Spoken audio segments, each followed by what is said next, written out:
Hi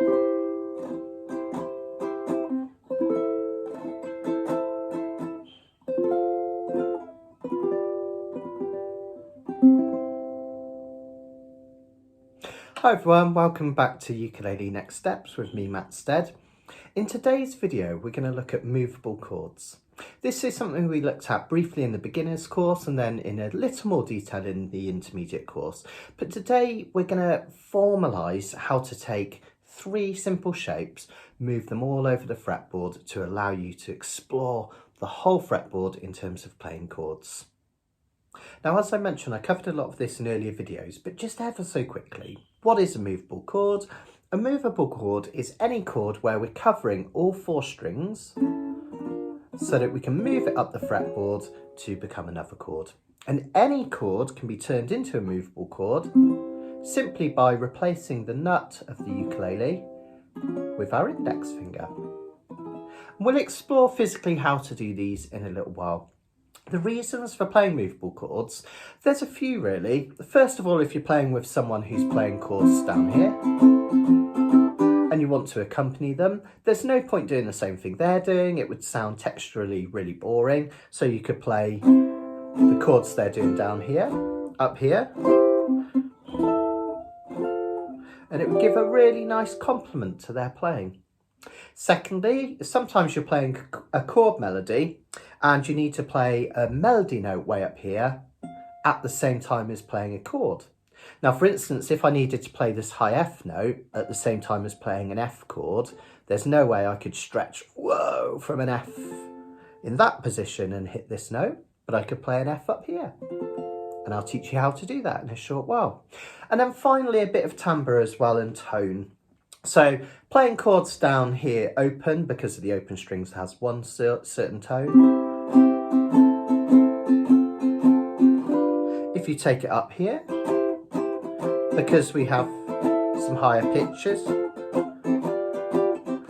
and all the strings covered, it produces a slightly different tone. So it allows you to add some really nice variation in your playing. And that's something I'm really keen to introduce. That's something we're going to look at the end. Which is where we might play a song which has the same chords for two verses. I might play one verse down here in open and one verse up here in closed, and that creates a nice juxtaposition, and it makes it much more pleasant to the ears of the listener. Now, that was a very quick explanation. If you'd like to delve into more details on these movable chords, particularly in terms of why we use them, I'll put a link in the description to those two earlier videos I mentioned so you can delve into it in more detail. But really, I want to crack on because I've got so much I want to show you today. Now, when we looked at movable chords before, I told you to just learn a few of them. We looked at a couple like G7, didn't we? And then try and use them in your playing. Well, we're going to do a similar thing here, but because you're at a position now where hopefully you've done the beginner and intermediate courses, if you haven't, that's fine. Just pick up what you can and you can revisit them later. You should be in a position now where you can start kind of formalising this stuff. And what I'm going to do, these will be available as printable PDFs, completely free, link in the description. What I'm going to do is I'm going to show you three different chord shapes for all of your major, minor and seventh chords, the three most common types of chords. So you can really formalise these and remember three shapes that you can use to play these chords all over the fretboard. You've heard of it's as easy as A, B, C. Well, this is as easy as A, D, F. All of the shapes that we're going to look at today are based on A shapes, D shapes, and F shapes. What does that mean? Well, don't panic. Let's have a look at the first sheet. As I say, you can download this and print this off, but I'll put it up on the screen briefly so you can see it. The first set of shapes we have are called A movable shapes. What does that mean? Why A? Well, it's quite simply based on the shape of the chord in first position. So if you have a look at the leftmost diagram on your first page, we have major shapes, and these are A movable shapes, because if you look at the first position shape, i.e. the yellow or orange dots, they might appear on your printout, notice that the shape we have looks like an A chord, right? If you have a look at the movable seventh shapes, the first one we have looks like an A7. And then when we look at the minor, the first one we have is based on an A minor. So that's why we call these all A shapes, because they're based on those original chords. And all we need to do, I'll go over this in more detail in a minute, is move those shapes up 1 fret at a time to become other chords. Let's have a look at what I mean by that. Let's have a look at the A movable major shapes first, leftmost diagram. Normally when we play an A major chord, we would use our first and second fingers like this, 1, 2. But let's try using our second and third fingers.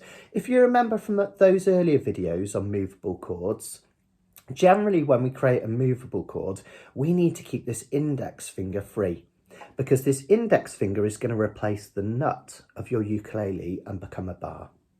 So if I use my second and third fingers to play that A major, if I move those 2 fingers along and bar the first fret, I've taken that A shape, because it's based on an A chord, up 1 fret. And every time you move up a fret on your ukulele, covering all the strings, we move 1 step along the chromatic scale. That just means all of the notes that you can play in the Western world, one after another. And after A, the next note we would get is A sharp, right? And that can also be called B flat. Don't worry about why, I've got a whole video on that. I'll put a link in the description. So we have A major, A sharp major, also known as B flat major. The next note after A sharp or B flat is B, so that would make that B. There's no B sharp in Western music, so the next chord would be C.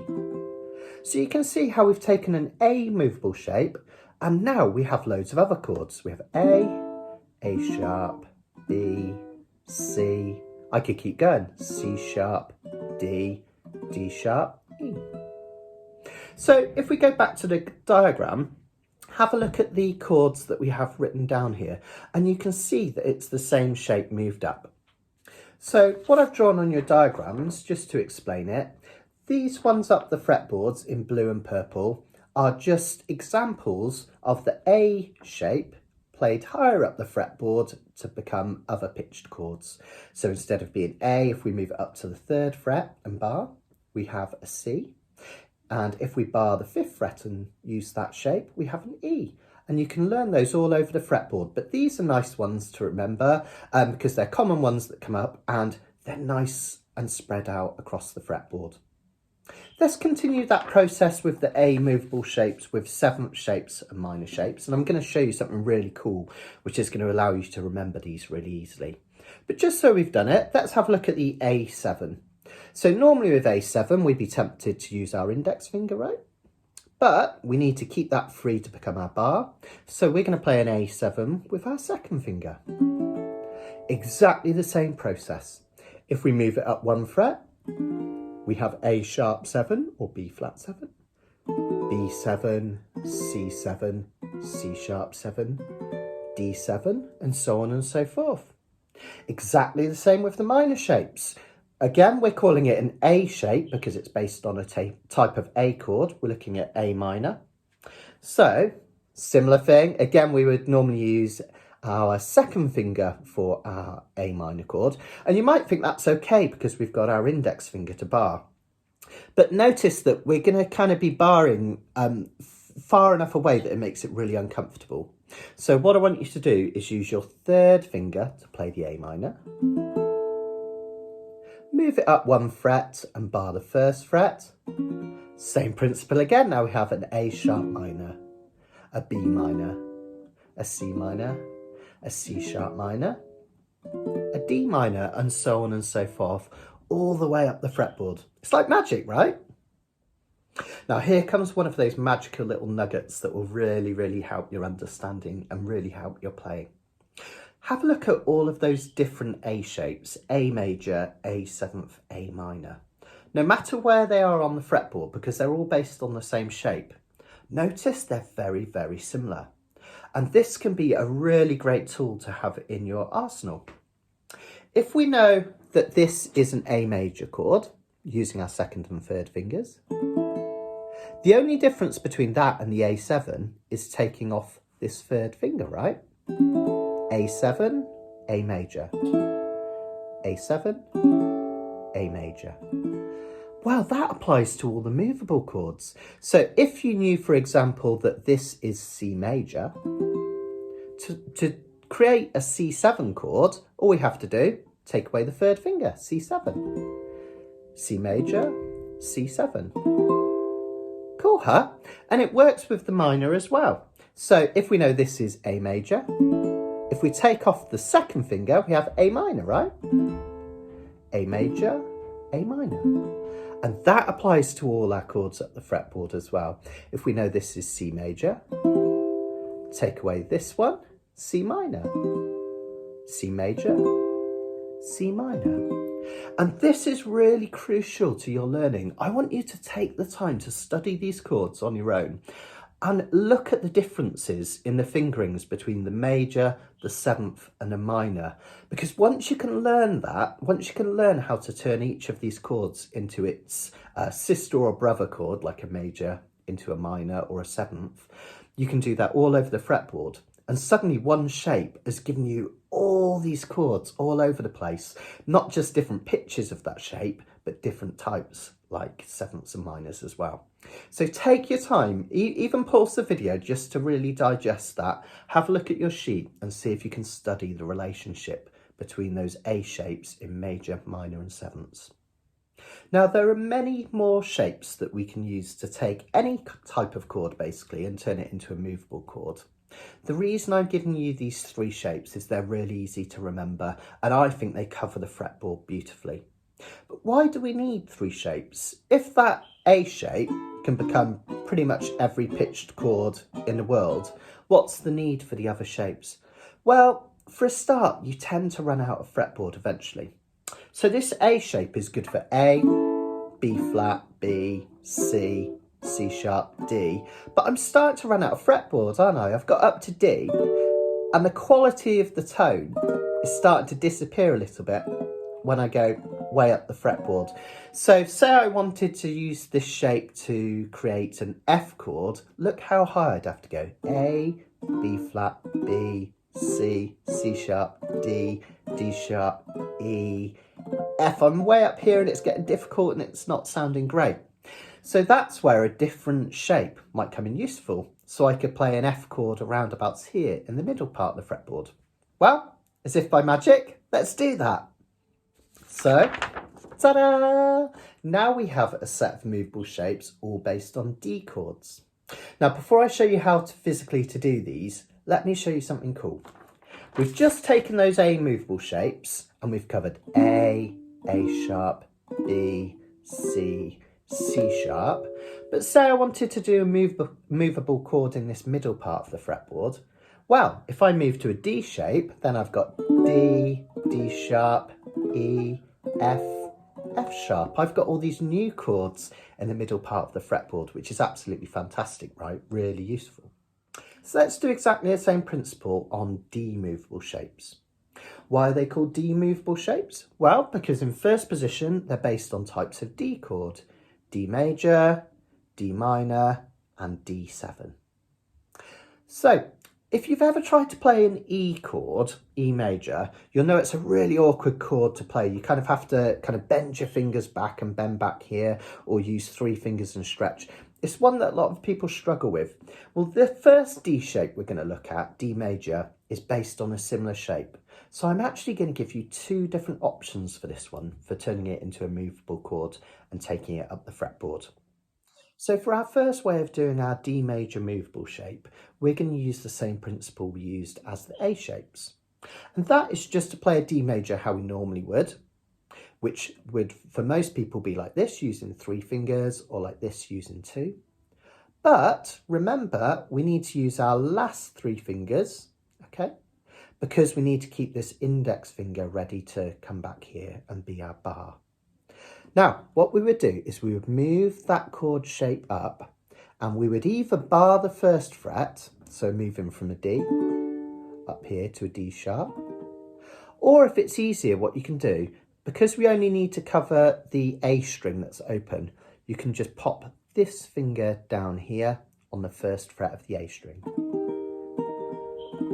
That gives you a D sharp now. If I was to move that shape up again, there's my E. It's the E major that everyone hates, right? Up again would be F because there's no E sharp, and so on and so forth. So that's your first way of doing it. 3 fingers, 2 frets higher and 1 back here on the A string. And you can see that on all of your diagrams. We have the open dot there because in first position it's behind the nut. And then if we look at the blue one, that would be your dot here. So you can see we have the 3 here and 1 finger back there. So that's the first way of playing that D major chord shape and turning it into other chords. Now, if you struggle with that, panic not, here's the second way. I don't want to go into too much theory today, but remember, a major chord is just based on 3 notes. And when we create a chord shape on our fretboard, we're just finding a way of jumbling up those 3 notes across the fretboard so that we can create the chord. What that means is there's more than one way of fingering a particular chord. There's more than one way of fingering a D note. So the notes we have when we play a D major like this are D here on the C string, F sharp down here on the E string, and A up here on the G string. Okay.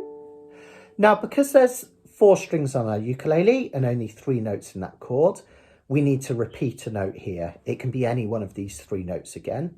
So it could be either D, F sharp, or A. And what we do when we do a normal D is we repeat the A. But of course, we could repeat any of these 3 notes, as I say. So when we do this shape, we're repeating the note here because this would be like an open A because our finger's behind the nut. But we could repeat another note. We could repeat this D note by putting our finger, it's a bit of a stretch, way up here on the 5th fret of the A string. That gives us a D note an octave higher. Okay, if the theory is too much for you, don't sweat it. The important thing is that's another way of holding this chord down. Now that's still a bit awkward, isn't it? That kind of, I'm finding it difficult to kind of stretch up. I've only got little fingers, so it's a stretch for me, stretching up to that 5th fret. So another way of holding down these notes here is to actually just bar the whole of the 2nd fret, and then your little finger comes here to the 5th fret. So believe it or not, that is as perfectly valid a D chord as this one. And this D chord is even easier to move up the fretboard. I find it much more comfortable. So if I want to turn this D chord into another movable chord, I just move it up here for D sharp. Easy peasy, right? E, F.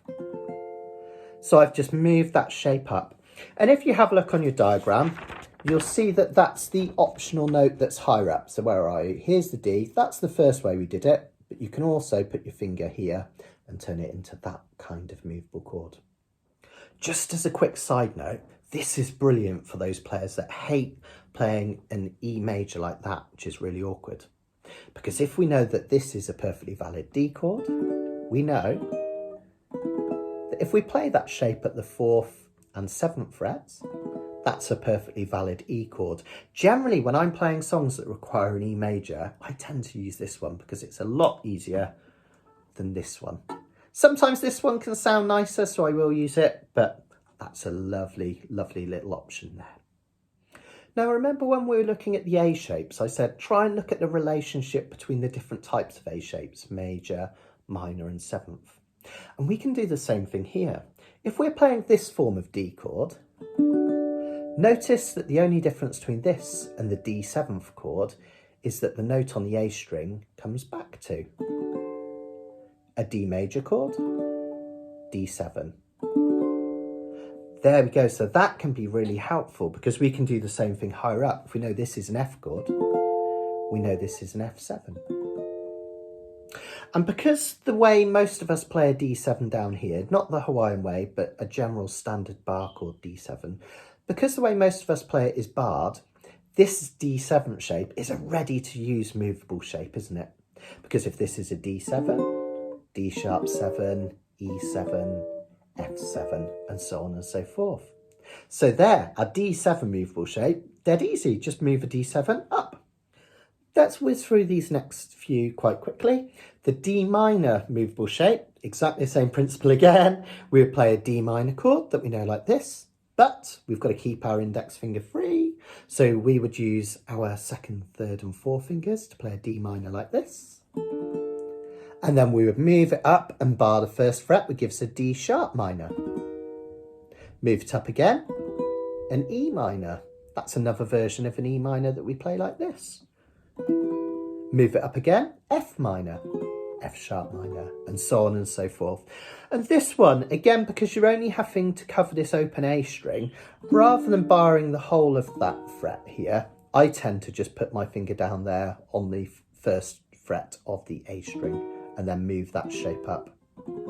It's exactly the same way as doing this, because these three strings are covering these top three. It's a bit easier and you don't have to do that bar chord. D minor movable chord shape.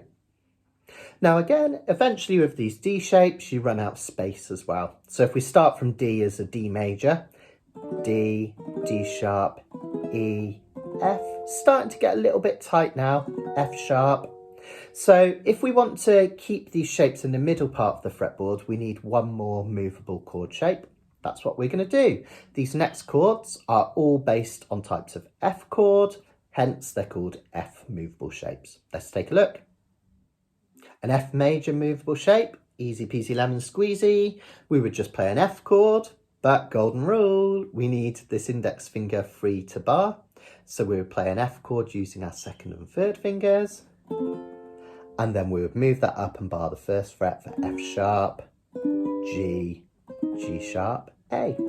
So now you should be seeing how all of these chords work. Just taking a shape we already know, barring and moving it up, working your way along the chromatic scale, which is a fancy pants way for saying all of the notes in the world, and just knowing that every time we take it up a fret, it's one note higher. F, F sharp, G, G sharp, A, and so on and so forth. Let's take a look at the seventh movable shape for F.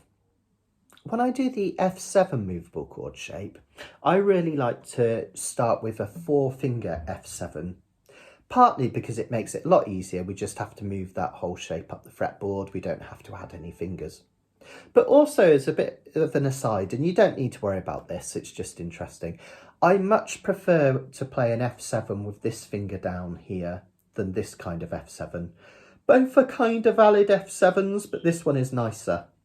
The notes that make up an F7 chord, you don't need to know this, but it's interesting, are F, A, C, and E flat.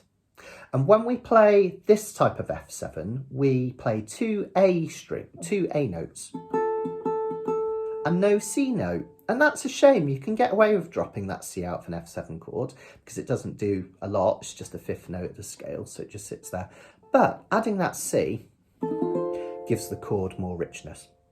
Again, if all that went over your head, don't worry about it. Just know that we're going to start our F7 shape like this. Okay, it's drawn on your diagram as the first lot of orange dots. And the same principle applies as we've done with all the others. Because this is a 4-finger chord, all we have to do is move all of those fingers up to become other pitches of the same shape. So we have F, F sharp 7, G7, G sharp 7, A7. Okay. This final movable chord shape we're going to do is quite difficult in first position because it's a bit of a stretch. But just to reassure you, it actually gets easier as we go up the fretboard because the frets get closer together, so it's less of a stretch. It looks different, but we're going to apply the same principle we have to all the others. We're going to start with an F minor chord like this. Now this will be a bit of a stretch for a lot of you, including me with my baby fingers. I want you to use your second, third and fourth fingers. So it's a real stretch, isn't it? Sorry, I need to move that one up. Okay, so that's our F minor chord. Now, if we move all of those fingers up and barred the first fret, that would turn it into an F sharp minor, right? Because we've gone from F minor to F sharp minor. Now, it's a bit of a squish, isn't it? Can you see all those fingers together are really awkward? But we're already covering 3 strings, aren't we? With an F minor, we're covering the G string, the E string and the A string. So when we move it up, rather than barring, just take that index finger and cover the 1st fret of the C string. That will give you an F sharp minor. It almost looks like a G7 shape, doesn't it, on those top 3 strings, like a G7 moved up. And then your little finger stretches over here. So that now is F sharp minor. Move it up, we have G minor, G sharp minor, and A minor. And so on and so forth. Oh, my finger moved a bit too far there. There we go. Now, I actually made a slight error there. This finger moved up slightly when I wasn't looking. It kind of pushed itself into the next fret. And I'm going to turn that into a teachable moment. As you move these chords up, if you're keeping the same shape down and moving up, make sure you take the tension out of your hand as you move up. Otherwise, you'll have what I had, and one of the fingers will kind of trip up over itself and you lose the shape as you move up. So every time you take it up a fret, just take the tension out of your hand and make sure all of those fingers are moving the same amount. Now, just before we use these in a piece of music, let me show you something cool. I'm going to use all the major shapes just to illustrate something. Between these 3 shapes, you have all the shapes you need to get all sorts of chords all over the fretboard. So for instance, if I start with the A major shapes, I could have A sharp, B, C, C sharp. Then I could switch to D shape to keep me roughly in the middle. D, D sharp, E. Then I could switch to F shapes to keep me roughly in the middle. F, F sharp, G, G sharp. Back to A sharp, B. So between these 3 shapes, you have all the shapes you need to be able to play all over the fretboard. Generally, when you're using these chords to add a bit of spice to your strumming, you would pair up or put groups of chords together in roughly the same part of the fretboard. So if I had a simple song that was C, A minor, F, and G7, in the second verse, I might try and put all of those chords in this part of the fretboard. Notice all of my options are fairly close together. What you wouldn't want is one chord down here and then follow it with one chord way up here. It's just too much of a juxtaposition and it would confuse our ears. Now, eventually you'll just memorise some of these shapes in different positions up the fretboard.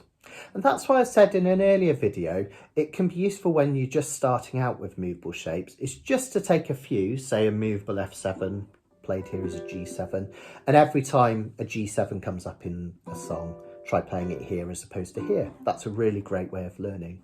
I'm trying to make this a bit more structured, just to push you a bit of a level beyond.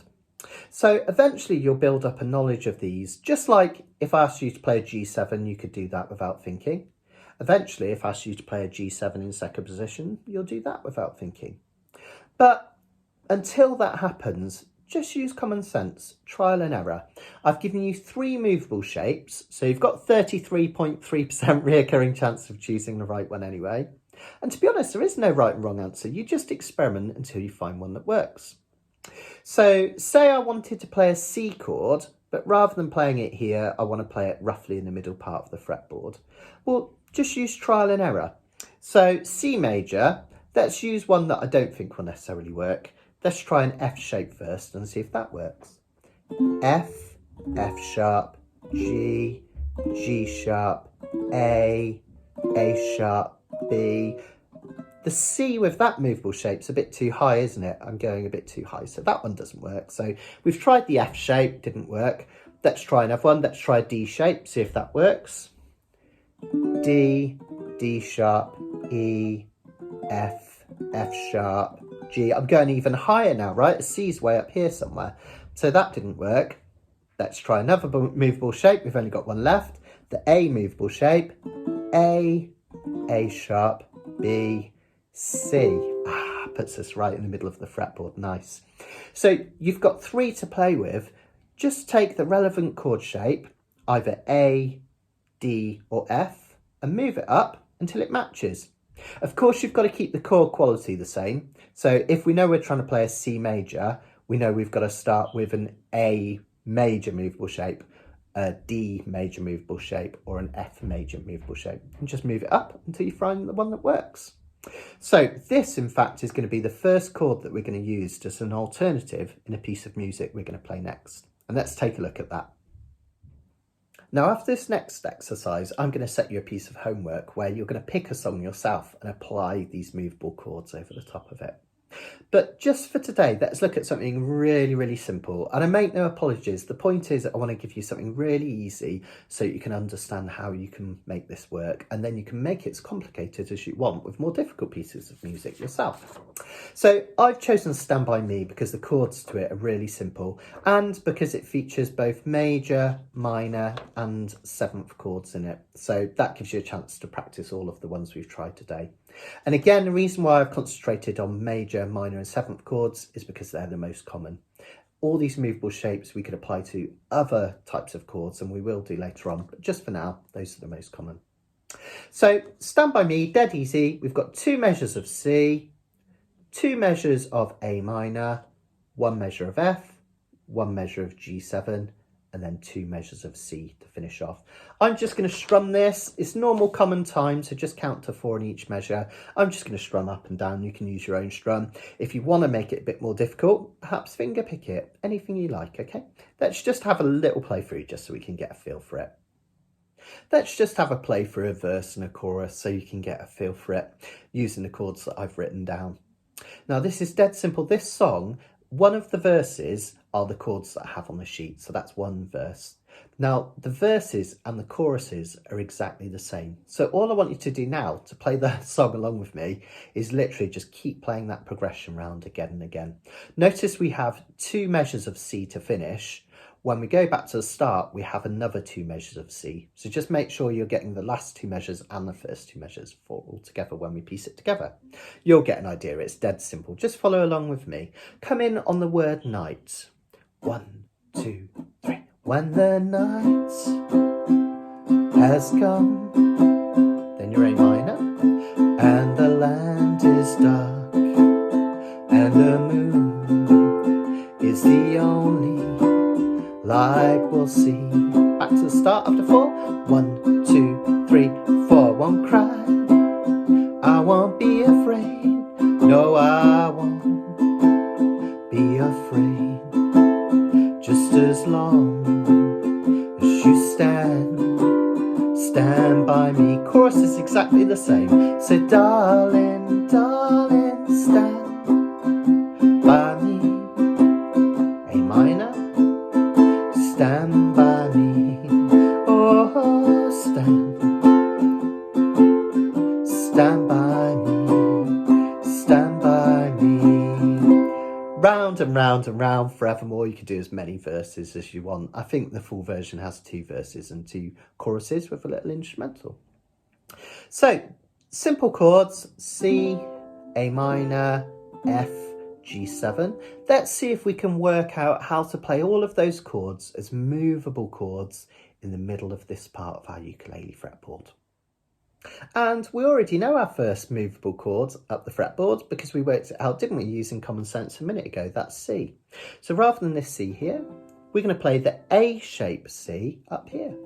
Why is it called the A-shape C? Because we've taken an A shape and we've moved it into an A sharp, a B, there's no B sharp, so C. So that's our first chord. When the night has come. Rather than a C here, we're playing one here. Let's have a look at the A minor next. So normally we're playing the A minor here. We can't actually use an A minor shape and take it up because by the time it becomes an A minor again, it's way up here. Look, A minor, A sharp minor, B minor, C sharp minor. We're going way too high, right? So we know it's not going to be an A minor shape. We can discount that straight away. We need to try one of the others. So let's try one of the other shapes. Let's try one that we're not going to use so you can see trial and error. So we could try a D minor shape. Last 3 fingers for your D minor. Move that up, it gives D sharp minor, E minor, F minor, F sharp minor. It's getting too high, isn't it?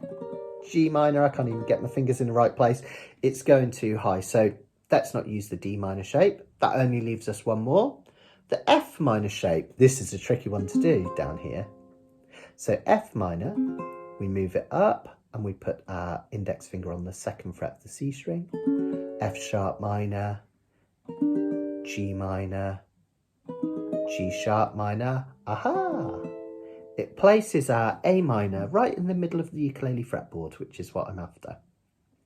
Now that might seem a tough one to get to quickly because you've got this big stretch over here, but think of it in terms of shapes. Remember, it's like a G7 shape on the top 3 strings, and then this finger comes here. So we would have 2 measures of C.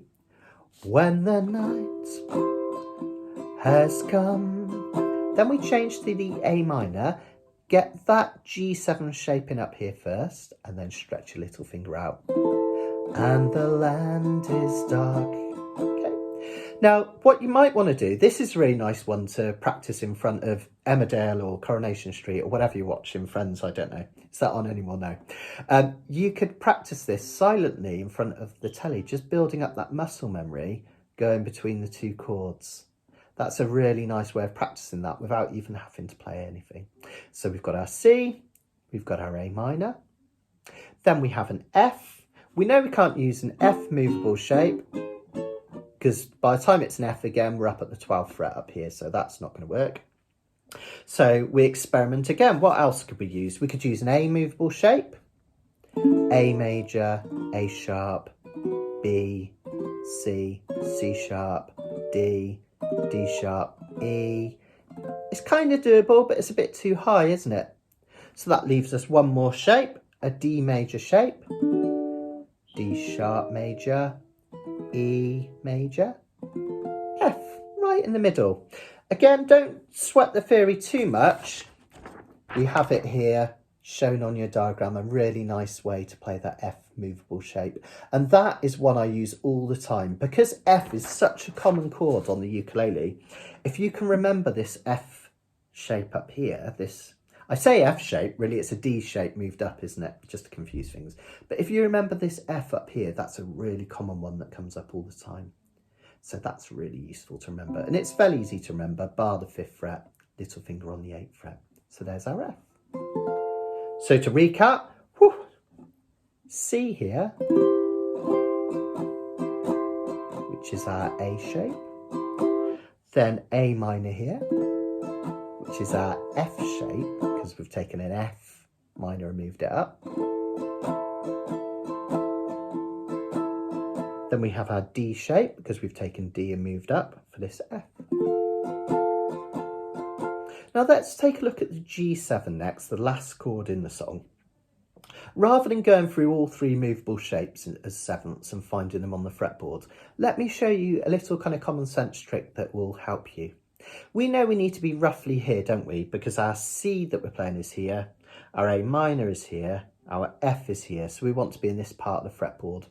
So a nice way to work out which shape will work is to use your common sense and think, where is there a chord which is similar in pitch, a bit higher or lower, and nearby? So the way I would work it out is, we know this is an F7 here, don't we? We've looked at that. Here's our F7 in 1st position. If we take that up 2 frets, it gives us a G7 right in the middle part of the fretboard. And again, this is a lot to take in. Don't panic. Just practice the ones that are there if you're not sure about this theory. But rather than trying all 3 shapes, I kind of used a bit of common sense, and I knew that an F sharp was here, so that I can use that shape here as a G7 nearby. And you can use that for all the chords. If you do know one nearby, you can kind of work out other chords from that as well. So F7, we're going to turn into a G7 here. And again, trying to get to that chord quickly can be quite difficult because it's 4 fingers. Think of it as an F shape first, and then we add these 2 fingers. So if we put all that together then, we've got our A shape for the C chord, C major. We have an F minor shape for our A minor. We have a D shape for our F chord. And finally, we have an F7 shape for our G7. So we have C, we have A minor, we have an F, a G7, and back to C.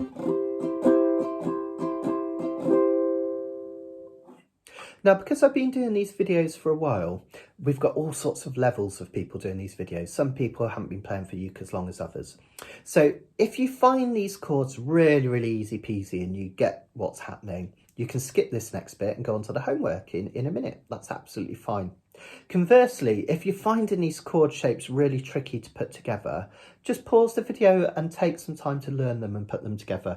Remember, you can practice those chords in front of the telly, even without playing, just by putting your fingers in the right place and building up that muscle memory.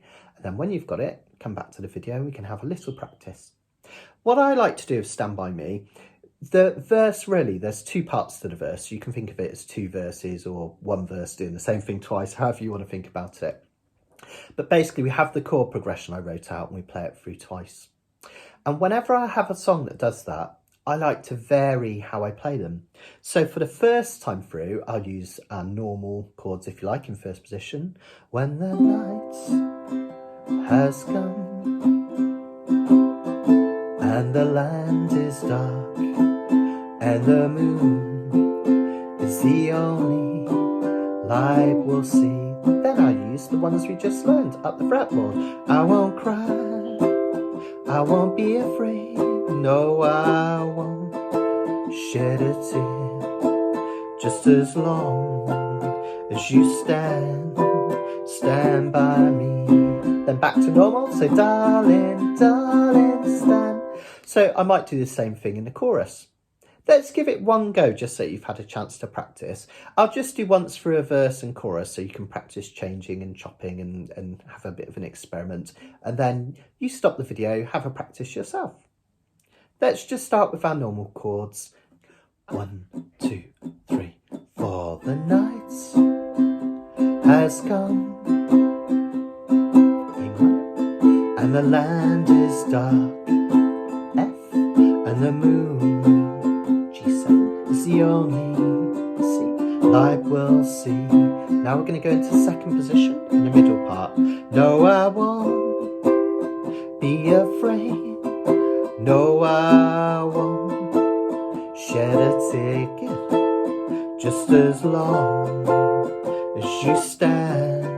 Back to normal, stand by me. Yeah, good. So darling, darling, stand by me. A minor. Stand by me. Oh, stand by me. Stand by me. So stand by me. Up the fretboard. Stand by me. Oh, stand by me. Whoa, stand by me, stand by me, stand by me. Okay. Now, if you did the wrong chords at the wrong time, i.e. up the fretboard when I was doing down the fretboard, that's kind of cool because it's really nice to play while someone is playing in this position for you to play up here and vice versa. If you played them at the same time as me, that's cool as well because that's my original intention. So just practice playing these chords in two different places. This song's a nice one to start with because we have major, minor and seventh chords and it's relatively gentle. You can slow the tempo down. You can do it as slow as you want. Do your own version. You don't have to sing. Just get used to taking those chords from open to closed position up here. Okay, now I promised, and it's true, I'm going to set you homework this week. Your mission, should you choose to accept it, is to take a song. It could be one you already know. It could be something from a music book that you've not tried before. And I want you to see if you can play it using normal open chords. And then I'd like you to see if you can take those chords and play them up here in the middle kind of position of the ukulele. So you can use all of the principles of trial and error or finding chords nearby and moving them up. and see if you can apply these 3 shapes, A shapes, D shapes or F shapes, and see if you can use these on your own song to create your own kind of strummed arrangement. Now the point is that can be as difficult or as easy as you want. So if you're struggling with this and it's like, this is the first time you've used movable chords, just choose something easy. It could be something with the chords C, F and G7. And there are plenty of songs that just use those 3 chords. If you're more advanced and you think, I'd like something a bit more difficult, perhaps choose a song with many more chords, but try and make sure they're major, minor and sevenths so you can practice these shapes. You could even challenge yourself to some chords that change mid-measure, so say from an F to a C in the middle of one bar. That would be a good challenge, wouldn't it? So take a song as easy or as difficult as you want and apply this. Let me know how you get on. I'd really love to hear in your comments, and please ask any questions if I can help further if anything wasn't clear. And what we'll do later in the course is we'll start to bring in other types of chords as movable chord shapes, so things like 6 and 7 flat 9s, all sorts of interesting chords, perhaps augmented and diminished as well.